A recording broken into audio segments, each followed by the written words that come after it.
All Hit Radio.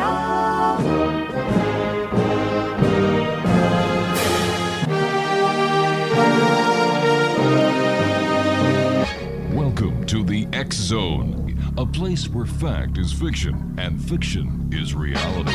Now, here's your host, Rob McConnell.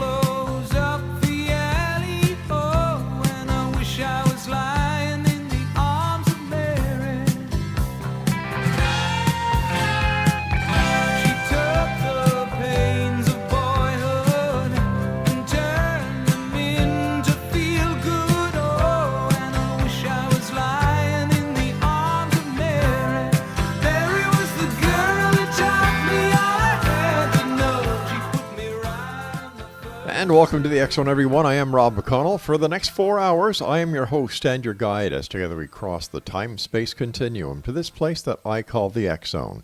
It's a place where people dare to believe and dare to be heard. It's a place where fact is fiction and fiction is reality. And the X Zone comes to you Monday through Friday from 10 p.m. Eastern until 2 a.m. Eastern, right here on the X Zone Broadcast Network, Talkstar Radio Network, Mutual Broadcast Network, and Simul Radio and Simul TV. If you would like to send me an email, xzone at xzoneradiotv.com on all social media sites, Xzone Radio TV. And for the programming that we have available for you, 724-365 with our compliments on the X Zone Broadcast Network, visit www.xzbn.net. And for the X Zone TV channel on Simul TV, www.simultv.com. And in the search engine on the top of the page, type in X Zone. My guest this hour is Matthew Bennett, and he is with DPART, that is Des Moines Paranormal Activity Research Team. And joining me now is Matthew. And Matthew, welcome to the X Zone. Well, thank you for having me, Rob. It's a pleasure to be here tonight. Tell us a little bit more about yourself, and where did your interest in the paranormal come from? Oh, it's been a lifelong interest. I've been doing this now for getting on to be 10 years, about 9.5. We started early in 2010 here in Des Moines, Iowa, is where we're based out of. Yeah.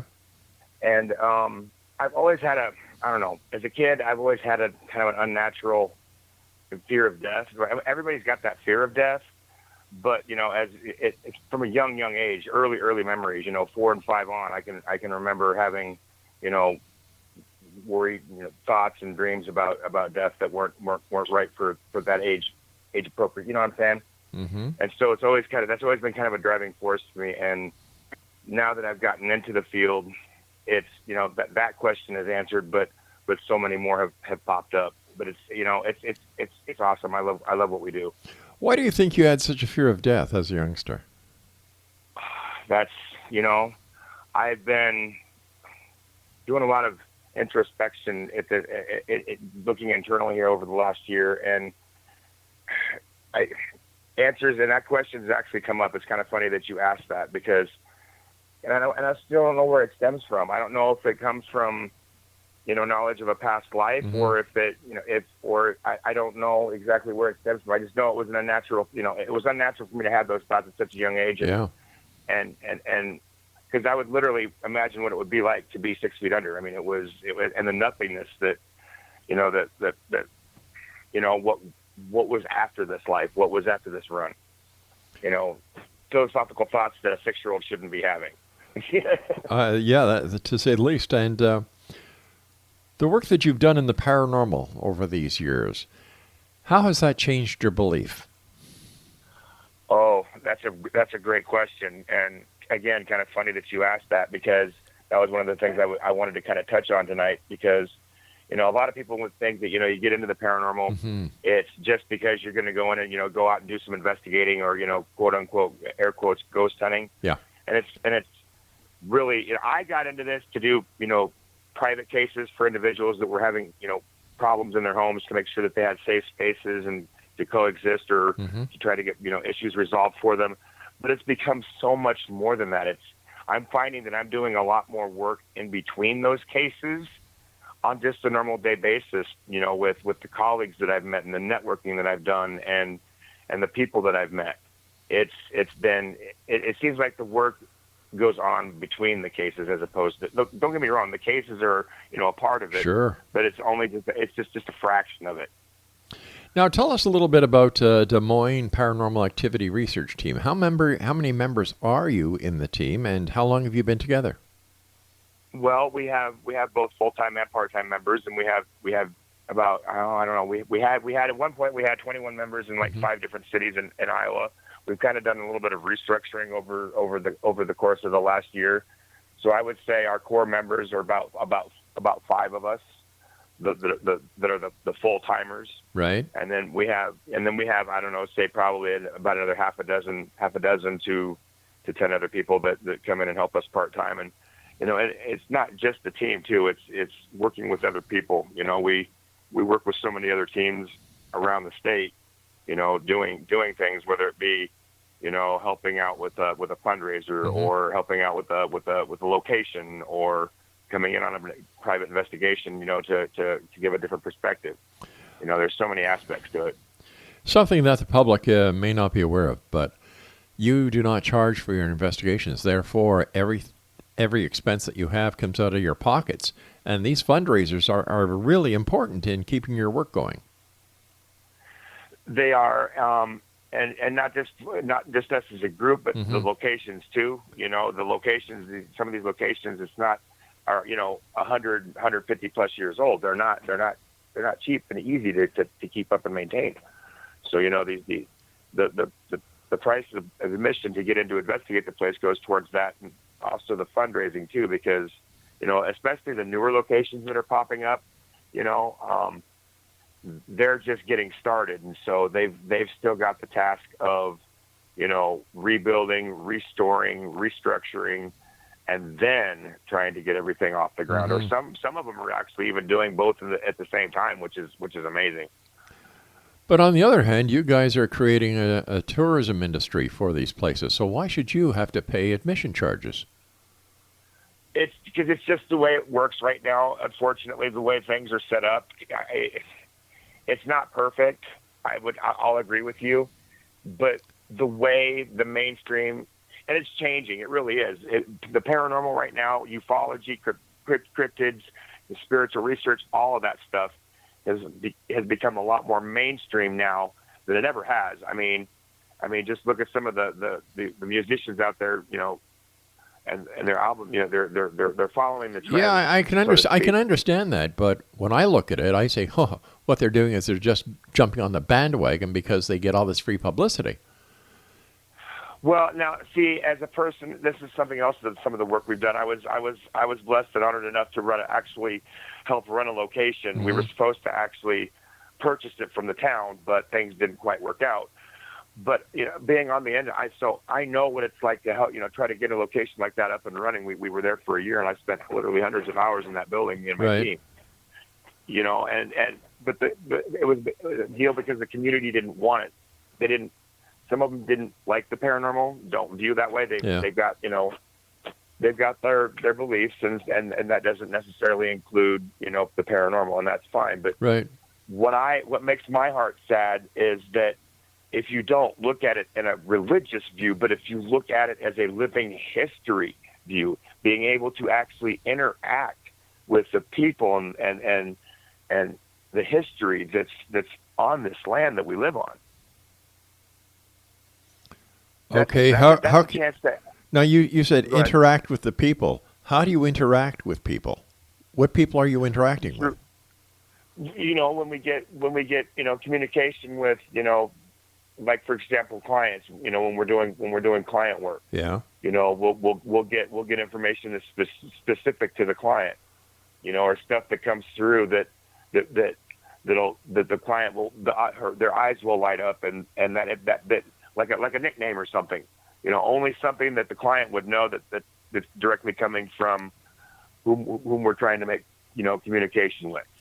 Why do you stuff like that? Why do you call them clients? It makes it sound so cold, so businesslike. It does. It's just kind of a habit I've fallen into. We love every one of ours, and we also do a lot of aftercare too. We continually check in with the people that we help, to make sure that they're working more positive steps in their life, because it's not just going in, doing the investigation. Sometimes we don't even do investigations.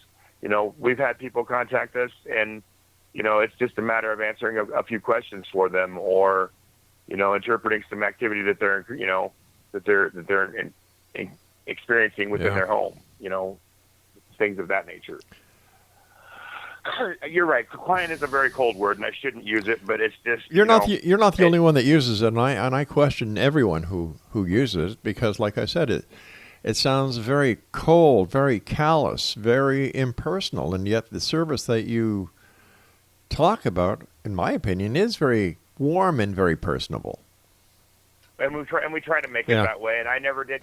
Thank you for pointing that out, Rob. I never did. I've never really viewed it that way. I've always looked at it from more of a professional aspect. But you're right. It does make it seem more cold. Thank you for pointing that out. All right, stand by, please. We've got to take a break. We'll be back in about 2 minutes from now.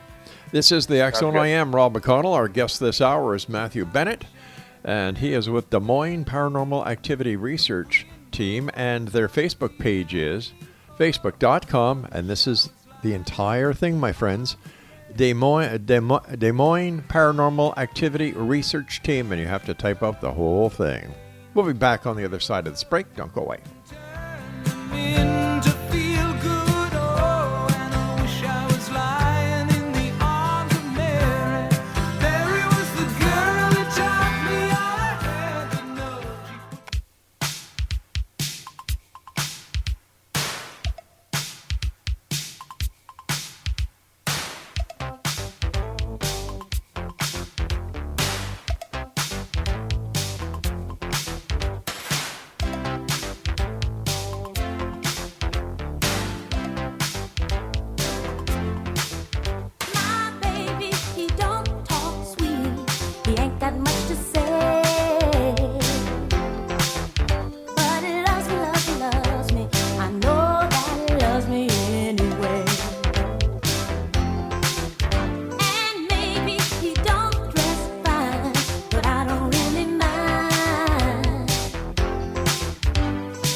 And welcome back, everyone. This is the X Zone. I am Rob McConnell, coming to you from our broadcast center and studios in Crystal Beach, Ontario, Canada. That is in the regional municipality of Niagara. If you'd like to send me an email, xzone at xzoneradiotv.com, on all social media sites, Xzone Radio TV. And once again, if you'd like to find out about the programming we have available for you 24/7, 365 on the X Zone Broadcast Network, visit xzbn.net. And for the X Zone TV channel on SimulTV, go to their page at simultv.com and just type in the search engine X Zone. Speaking about SimulTV, I'd like to welcome HD55 TV in Los Angeles, California, joining us as a new broadcast affiliate. And in India, the Times India Group, apparently last week we had the potential of going into 10 million homes. This week it's 20 million homes. So there you go. The X Zone is growing thanks to you, the members of the X Zone Nation. Matthew Bennett is our guest, and he is with Des Moines Paranormal Activity Research Team. Now, Matthew, how many investigations do you guys do a year? It really varies, Rob. Like this year, for example, it's been kind of crazy. What normally is the season normally starts around the end of September. Yeah. What we call the busy season, and then that runs usually through the winter, and then normally kind of drops off at spring, summer, when people are getting out of their homes. So this year, our off season, or the summer, was really busy, and then our busy season has been kind of actually slow this year. But I would say on average, we probably do anywhere between 10 to 20, 50. Sometimes it just varies from year to year. We had one year where we actually did 30 in 1 year, and then as few as 5. It just really varies. So you guys are really busy. We have been. We've had our years. here lately it's been picking up a little bit more. Like I said, it really does vary from time to time, and how the condition of things are running as a whole. In your opinion, what has been your most fascinating investigation that you have done with your team? Oh, let's see. There are so many. Well, for example, when we were out doing the schoolhouse, this is a pretty cool example. There's so in the town that we were investigating, it's a little town in southwest Iowa. There's two locations, one about a block away from another. One is an old hotel, and the other one is a school. And we were there the night before on a Friday to get the building ready for the team that was down investigating the site down the block, a couple blocks. And we're really good friends with them. We've done a lot of stuff with them.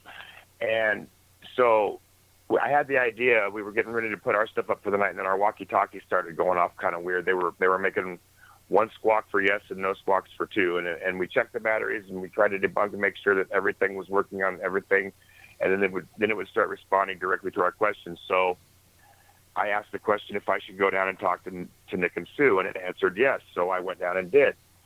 And we went ahead and decided that, well, first I checked on them to see how they were doing. And then we went ahead and decided, we would come up with this word, zucchini. It was a 3-syllable word, very distinctive. It came through the communication apps we were using. Then, a 3-syllable word is kind of hard to come through. So I go back up, to make this long story short, I go back up to the school. Within a couple minutes, I turn on our communication device. I get the word come through very deliberately, zucchini. I call her up. I lose connection with the call while I'm trying to tell her about the communication. So I go down there, and in the time it takes me to go down there, they get the word zucchini come across their spirit device. So we're thinking this is cool. So we've got to go ahead and continue this. So I asked them to go ahead and see if they would pick out one of the three of the people that were there at the school to come up and touch. And sure enough, the next morning I came down, and Paul got touched an hour and a half after we had set that all up, or, not arranged, but, came up with the plan. And next morning, sure enough, we went down and told them, was it Paul that you chose? And they're like, yeah. And then soon after the time, because we noted the time, about 5 minutes after that, he came down and across the obulus and said, felt him. So interaction between the locations, that's probably one of the coolest investigations we've done. And it wasn't really even an investigation. We were just there getting the school ready for the next day for the investigation that weekend, and we were just kind of messing around that night after we got our work done. So, stuff like that happens at any time, really. Now, you said that you mentioned a device that you were using. What was that device, and how does it work? It's a device. Most people are really skeptical of them, but we make sure that the apps that we use for communication are ITC, intertransdimensional. I can never get this right. The ITC apps, and the apps, the two of them that we use, Necrophonics and Spiritus, and they're phonetics. They're phonetical based, and they open up a direct line of communication for talking with the entities. Okay. I'm not sure of the science. I don't know the actual technical side of things as far as that goes. But I do know some very trusted colleagues in the field that have used it and kind of put it through the old rigmarole.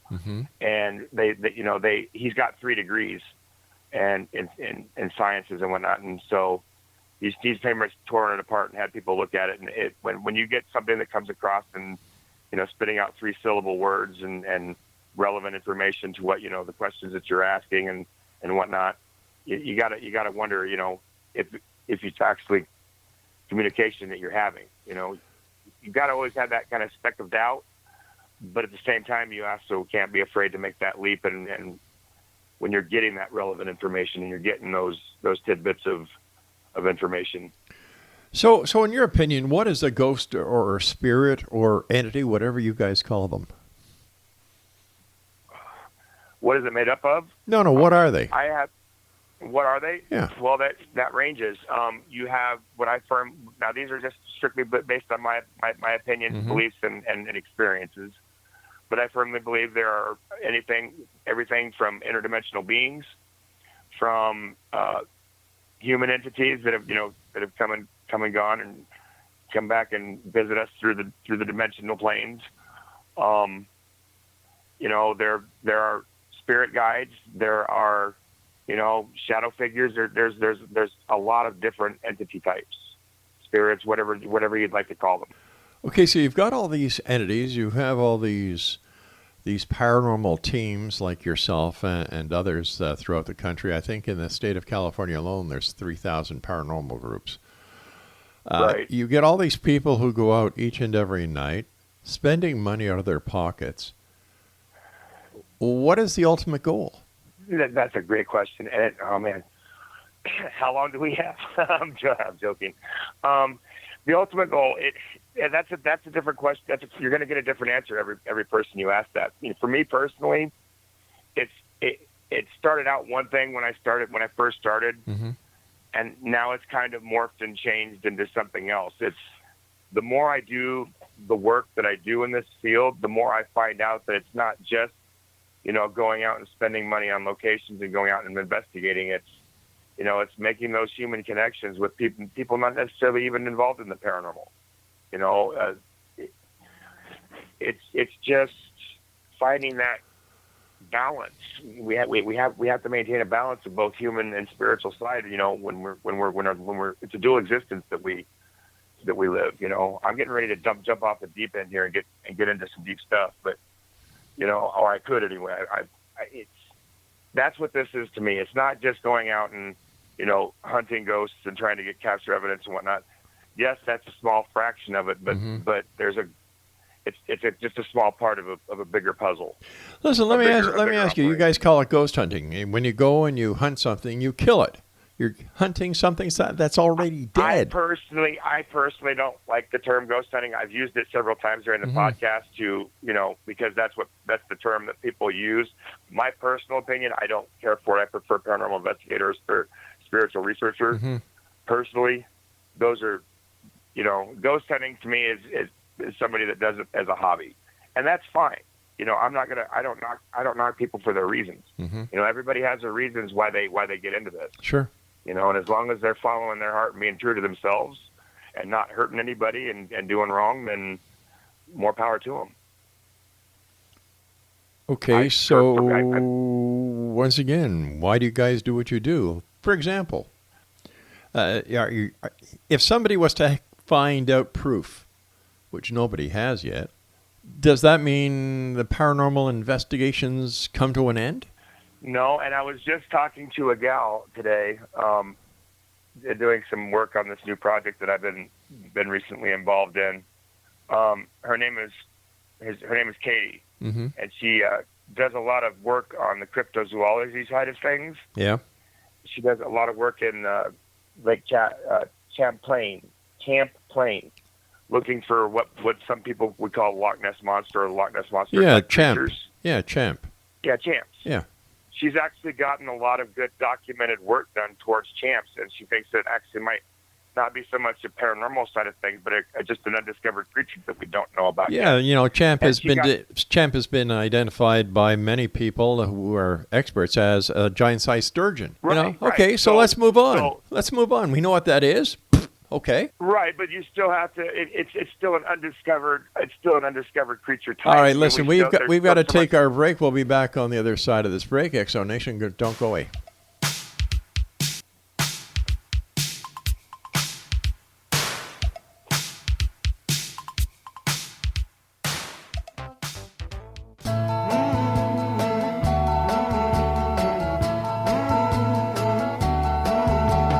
Carry me home to Birmingham, to my Sarah Ann, to where I grew a man. Carry me away from this old war. I don't want to fight no more. I just wish it would end. Here I'm tied down, homesick, and that old wind just blows so freely. Why can't it take? And welcome back, everyone. This is the X Zone. I am Rob McConnell, coming to you from our broadcast center and studios in Niagara, Ontario, Canada. By the way, the X Chronicles newspaper for March 2020 is now available with our compliments at www.xchroniclesnewspaper.com. And let me see, one of the major stories, in fact, the front cover story of this edition is the debunking of the F.A. Mitchell's crystal skull. Yeah, he's a complete fraud, a fake. He and his daughter sucked in many people over the years, but guess what? We exposed them. We've got the proof, and it's all there. www.xchroniclesnewspaper.com. Matthew Bennett is our guest. He is with Des Moines Paranormal Activity Research Team. Their Facebook page is facebook.com/Des Moines Paranormal Activity Research Team. Now, before we went away, we were just talking about Champ and Lake Champlain. And, people have said, including experts, that, hey, it's a giant-sized sturgeon. It gets seen once in a while. Okay. So as far as the experts are concerned, that case is solved. When it comes to Loch Ness, there have been many expeditions to try and find out what is actually in the loch, and nothing has been found. There was a theory that it was a plesiosaur. Well, the deep sonar and deep radar soundings of the lochs found nothing. I understand the intrigue and the mystery behind the paranormal. However, after all these years, there doesn't seem to be any change in very much. How do you think this plays out on the public?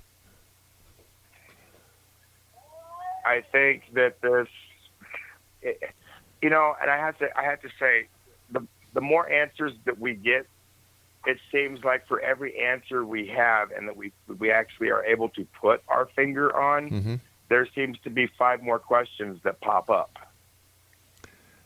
It's almost that. I think that's why it's so elusive, and that's why we haven't been able to prove much to the public at this point, because we're looking for answers that are elusive. We're looking for answers and things that I've learned over the last almost 10 years that you have to wait for the answers to come to you. And I think that needs to be a new outlook and a new view on a lot of these paranormal teams and people that are doing work in all branches of the paranormal, whether it be cryptids, whether it be ufology or spiritual research.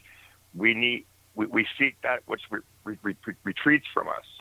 So if we just kind of do what we're supposed to do and let those answers come to us as they need to and as they should, maybe the outlook on things might change a little bit. Why do you think the scientific community hasn't gotten involved in all of this? Because it's so hard to get the controlled environments to repeat, the same results. And I understand why the scientific community hasn't gotten involved with it. Because it's so hard to prove on a scientific level. But there are people that are really working hard in the trenches to try to get that changed. To try to get just a little bit of it to be able to be held up by credible scientific standards. But how can you, researchers, expect to get this done when you don't have the talent, you don't have the expertise, you don't have the education that the scientific community does? And if the scientific community isn't very interested in it, what does that tell you? Well, maybe that just tells us that we're trying to bring a new perspective. It doesn't necessarily, just because we didn't go to college, or some of us didn't go to college. There's a lot of us who did. I didn't personally. I attended some college, but I'm not as well educated as I could be. Sure. But I have lived this crazy game we call life, and in my opinion, that's one of the best colleges that you could ever go to. Yes, it is. Yes, it is. However, the game of life does not teach you the intricacies that go along with the cause and effect of a lot of things. Where the science, whether you're a chemist, whether you're a biologist, whether you're a botanist, whether you're an astronomer, whatever your chosen field is, you are trained to find all the little nuances and to kind of solve them. You were talking before about this obelisk that you guys use. And during the break, I was wondering, well, wait a sec. How can somebody develop a tool or an app when they don't understand what they're targeting that app or that tool for? If you don't know what a ghost or any other paranormal phenomena is, how it works, how can you create something to communicate with it? You know, I asked Dr. Seth Shostak the same thing. You've got these arrays of radio telescopes scanning the skies, and yet we're looking for something based on what we believe. In this case, carbon-based life. I'm talking about SETI now. What happens if the extraterrestrials are not carbon-based? What happens with all this communication you're trying to listen to? They may be sending something out, but because you don't understand more about the ET, even if he is out there, you'll never hear a signal. So taking that same hypothesis into other realms of the paranormal, how do you guys do it? A lot of trial and error. A lot of teachable moments is what I like to call them. I don't necessarily look at failure as failure. I look at it as teachable moments. You know, if you're able to find that one takeaway that you need from a failure, then it's not a failure anymore. It's you've got just another small piece of that very, very large puzzle that we're all trying to, put together and kind of figure out. Okay. I think there needs to be more collaborative work. I think there needs to be a lot more collaborative work between the science. I think there needs to be a little bit more open-mindedness on the scientific side of things, and I think there needs to be a little bit more scientific approach along with the metaphysical, because you can't have one without the other. The metaphysical is tied into everything we do, at least in my beliefs, in my opinion. But you see, you have to meet in the middle. You have to meet in that middle point. You have to get more towards the scientific side. The scientific side has to come more toward the metaphysical side, and we can find that. Hopefully, we can find that common ground. Or let's say 20 years down the road, there's still nothing. There's still no proof of extraterrestrials from outer space. There is no proof that Bigfoot really does exist. There is no proof that the Loch Ness Monster is real. There is no proof of life. Of communication after death. What happens? Then we need to different avenues and different modes of thinking need to be employed. Insanity is doing the same behavior and same things, expecting different results. That is true. You have to keep trying new things. When something doesn't work, like I said, you take that teachable moment out of that moment, and apply it to the next scenario, next theory, or whatever you might have, whatever avenue you want to pursue. And if after all this time there's nothing found, there's no proof, do you just keep on searching? Do you just keep on looking? Do you keep on flogging a dead horse? I guess at that point you have to ask yourself that you would have to ponder the question of when does it become futile? Right. But that's a whole other discussion.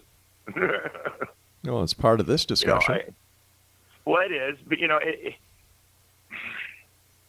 I personally, like I said, with my views and how I view on failure, personally, is my mindset. I don't think I could ever give up, and if I think the society had that mindset as a whole, I don't know. Do you think we should? When do you think? When do you think we show it and throw the towel on it? When? How do you come to that? How do you come to that census? Where do you draw that line? How do you even determine how and when to draw that line? Once every and any aspect and avenue has been followed, and to the very end, nothing changes. Like you said, expecting the same results. Doing the same thing and expecting different results. That's futile. That's insanity. But then that begs the question, when do you know that you've exhausted every possible avenue that you possibly can? Well, let's put it this way. 3,000, let's say 10,000 groups go out every night looking for proof with all the gadgetry and all the equipment. And still, after I've been doing the show for 30 years, nothing has changed in 30 years. Except more people are kind of getting into a world from where reality seems to sit to where fantasy has opened a door. A lot of it gives people the possibility that there is something there. Gives the possibility. But once again, all these years, no change. We'll be back on the other side of this break. Don't go away. Carry me home to Birmingham, to my Sarah Ann, to where I grew a man.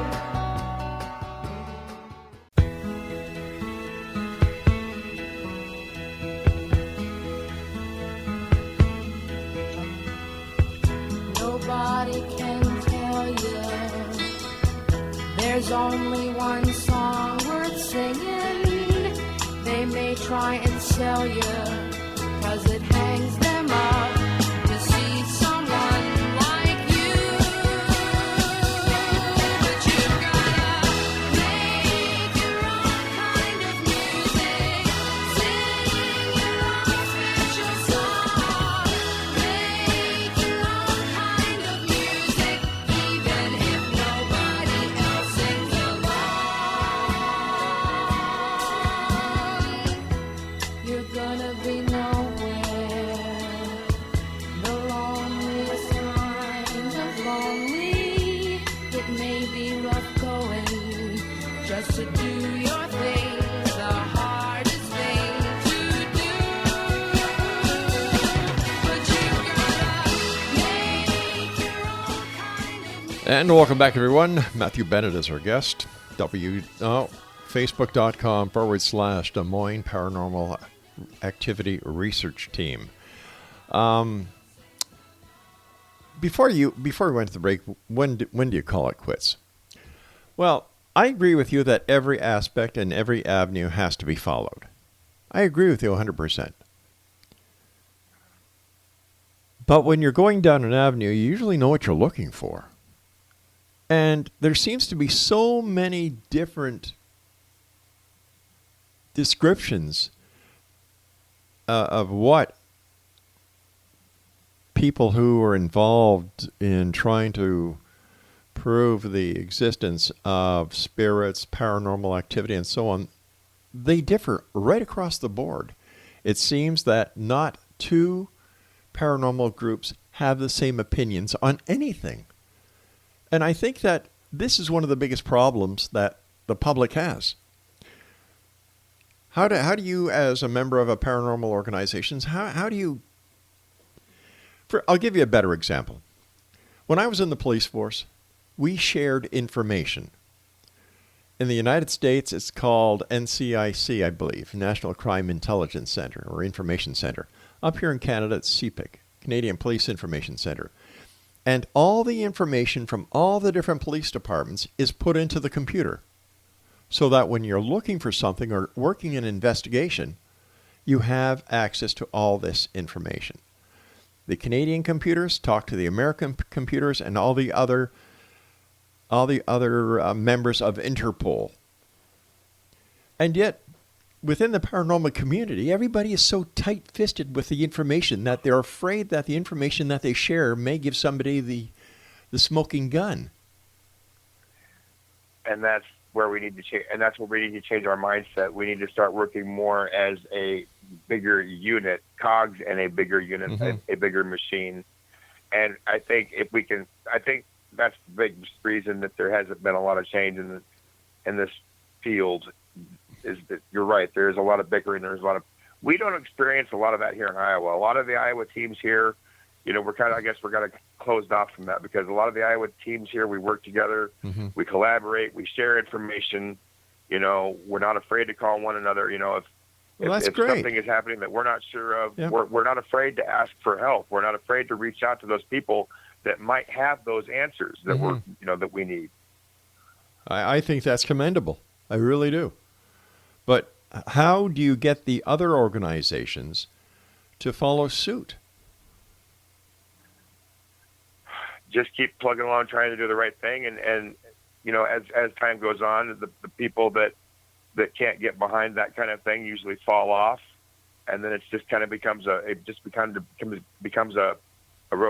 rotating door.